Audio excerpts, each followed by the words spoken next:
जय हिंद। आज इसकी वीडियो में देखते हैं मैथ का पार्ट 2 वाला जो क्वेश्चन छूट गया था, जिसको कंप्लीट कर लेते हैं। तो इसमें का जो क्वेश्चन बचा हुआ हम लोग का है √5। किस प्रकार से सिद्ध करेंगे कि √5 क्या है? एक अपरिमेय संख्या है, अपरिमेय संख्या है।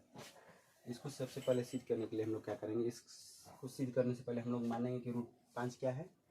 एक परिमेय संख्या। जो संख्या हमारे पास दिया हुआ है, जिसको जिस रूप में सिद्ध करना है, उसके ठीक विपरीत मानना है कि ये संख्या क्या है? अपरिमेय सिद्ध करना है तो मानेंगे परिमेय संख्या। तो √5 एक क्या है? परिमेय संख्या है। ठीक, √5 क्या है? परिमेय संख्या। √5 एक परिमेय संख्या है, तो √5 को क्या करेंगे? परिमेय संख्या के बराबर में रखेंगे, यानी कि √5 और बराबर में क्या रख सकते हैं? √5 बराबर में परिमेय संख्या किस फॉर्म में होता है? p/q के फॉर्म में होता है, a/b के फॉर्म में होता है, c/d के फॉर्म में होता है, x/y के फॉर्म में होता है। तो यहाँ पर √5 को क्या मान लेते हैं हम लोग? a/b, यानी कि 1/, यानी आप लोग भी पढ़े होंगे कि कोई भी संख्या बट्टा में उसे क्या होते हैं? परिमेय संख्या कहा जाता है। तो इस प्रकार से ये संख्या क्या है? a/b के रूप में परिमेय संख्या का डिनोट किया जाता है। a/b में हम रख लिए।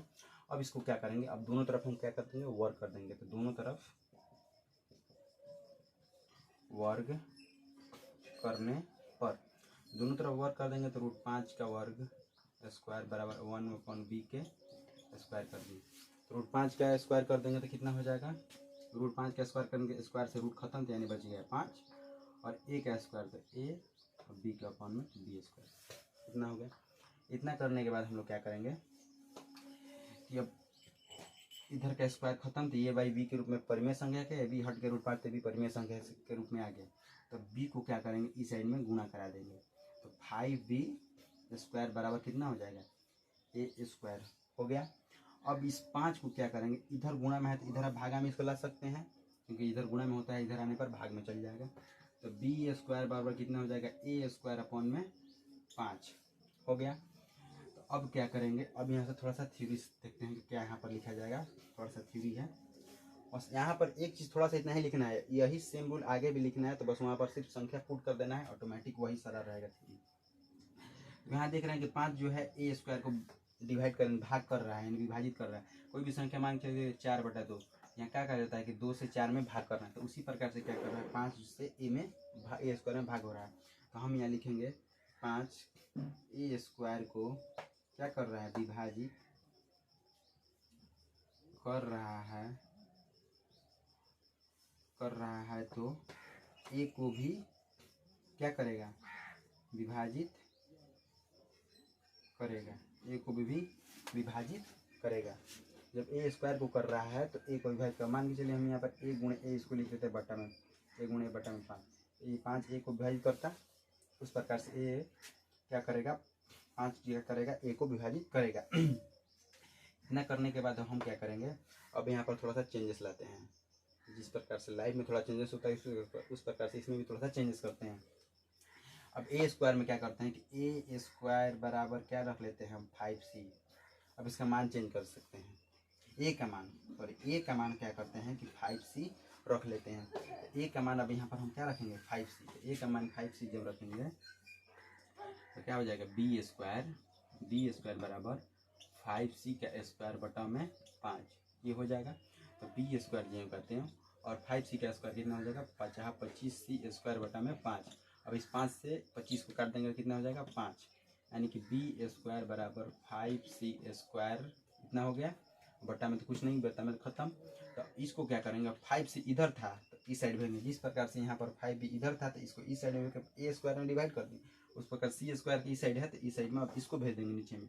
तो b स्क्वायर बटा में कितना हो जाएगा? 5 अपॉन बराबर c स्क्वायर हो गया। तो देखिए जो यहाँ पर बताएं कि इस टाइप का एक थ्योरी लिखेंगे, बस सेम प्रोसेस आगे भी यही करना है। तो यहाँ बता देंगे 5 a स्क्वायर को विभाजित कर रहा है तो a को विभाजित करेगा। तो सेम वही थ्योरी यहाँ पर लिखना है कि 5 जो है b स्क्वायर को विभाजित कर रहा है तो b को विभाजित करेगा। यहाँ पर वही लिख देना है कि 5 b स्क्वायर को विभाजित करता है तो b को भी विभाजित करेगा। और यह मानना शुरू से आया है कि अपरिमेय सिद्ध होने के लिए क्या है कि जो a/b है उसको सिर्फ एक ही उसका अभाज्य गुणनखंड हो सकता है, उसका एक ही उसको विभाजित करने वाला हो सकता है। लेकिन यहाँ देख रहे हैं कि 5 भी क्या कर रहा है? ए और बी को विभाजित कर दे रहा है। तो इस प्रकार से यहाँ पर हमारा मानना, अब यहाँ से हम लिखेंगे, अब यहाँ से उस रूप में, जिस रूप में हमें लाना है कि अपरिमेय संख्या, उस रूप में थोड़ा सा थिर लिख देंगे कि अतः, यहाँ लिख देंगे अतः 5 ए तथा बी को विभाजित करता है, ए तथा बी को विभाजित करता है। अतः इस प्रकार हमारा मानना गलत है। हमारा मानना क्या है? गलत है कि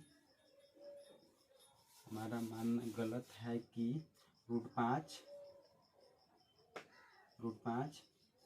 एक परिमेय संख्या है, क्योंकि यहाँ पर हमने माना है कि √5 क्या है? एक परिमेय संख्या है। यहाँ पर माना था तो इसलिए हमारा मानना क्या हो गया? गलत हो गया। तो मानना हमारा गलत हो गया तो √5 क्या हो जाएगा? अपरिमेय संख्या है। इसलिए √5 एक अपरिमेय संख्या है सिद्ध। अब यहाँ से मान लीजिए √5 एक परिमेय संख्या है, लेकिन अंततः आकर √5 अपरिमेय संख्या होगा। यह क्वेश्चन आपके 5 नंबर में भी आएगा या 2 नंबर के क्वेश्चन में भी आ सकता है। दोनों में से किसी में भी पूछ सकते हैं क्वेश्चन, लेकिन आएगा जरूर। अब यहाँ पर √5 न दे के √7 दे देगा, √11 दे देगा। अब क्या ध्यान में रखना है?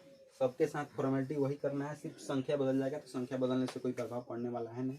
सिर्फ आपको √5 की जगह √11, √7, √13 डाल के आराम से नॉर्मली सॉल्व कर लेना है। तो इस प्रकार से आपको बोर्ड एग्जाम में क्वेश्चन आना ही आना है। ये हमारा इंपॉर्टेंट क्वेश्चन में से एक था, ये भी आज खत्म। तो और एक क्वेश्चन है, उसको भी देख लेते हैं, और 1 से 2 क्वेश्चन इस चैप्टर में इंपॉर्टेंट, उसको भी देख लेते हैं। आप लोग इसको ध्यानपूर्वक देख लीजिए 1-2 बार लेक्चर को, उसके बाद समझ में आ जाएगा। और फिर हमारे पास नेक्स्ट क्वेश्चन है,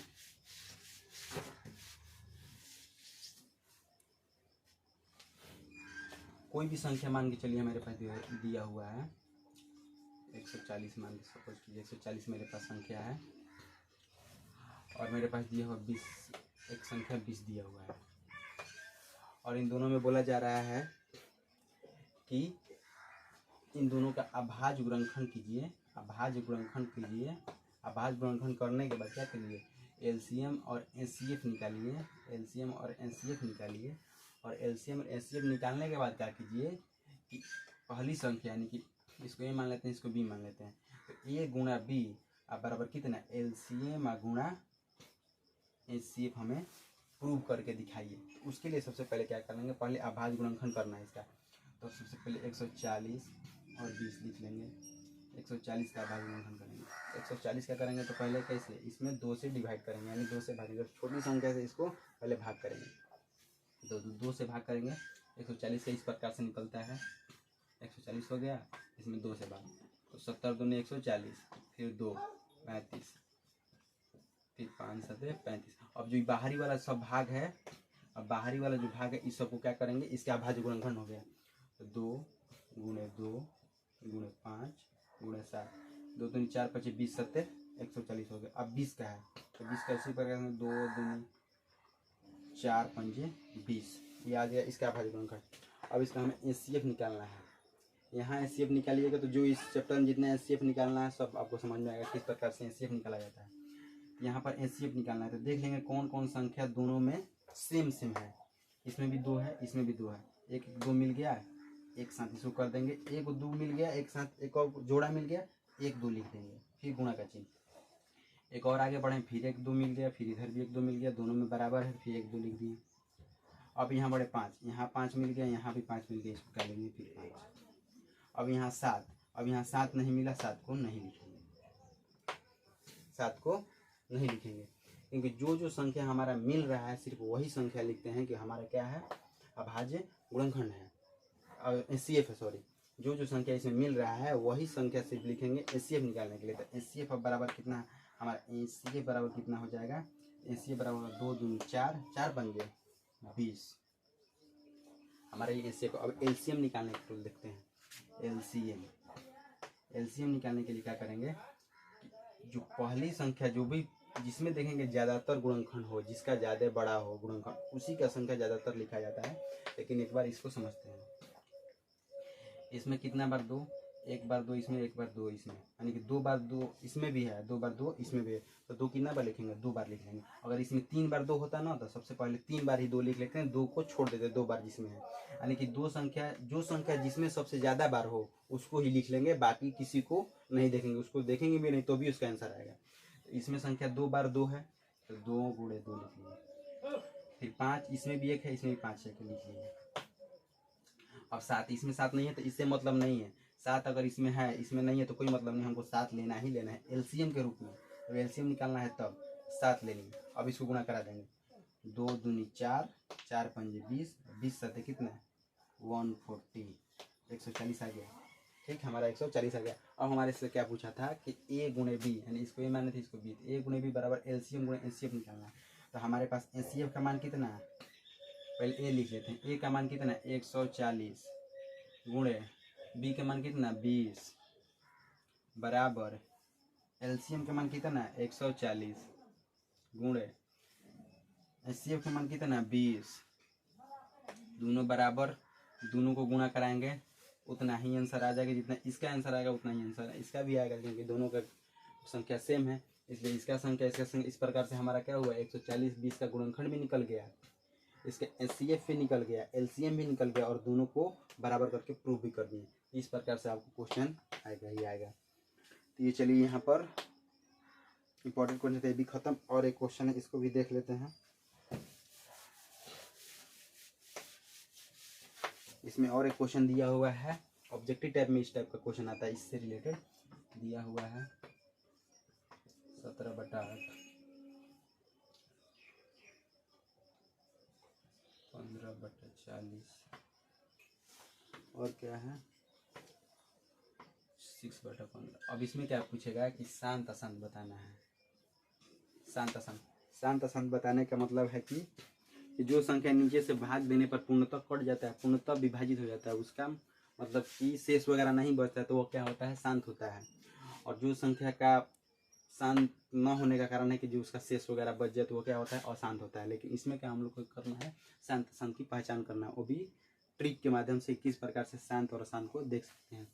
तो उसको देखने के लिए क्या करेंगे, 17/8 है, 15/40 है, 6/, ये संख्या अलग अलग है, तो हमको पूछ दे कि 17/8 शांत है क्या अशांत है, इसको प्रूव करके बताइए।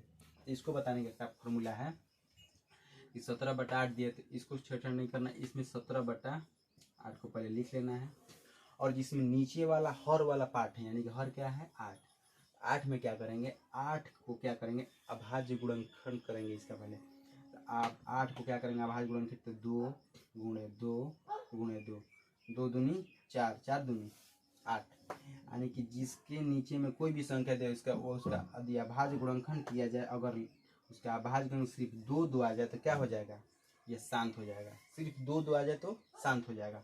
आगे देखते हैं।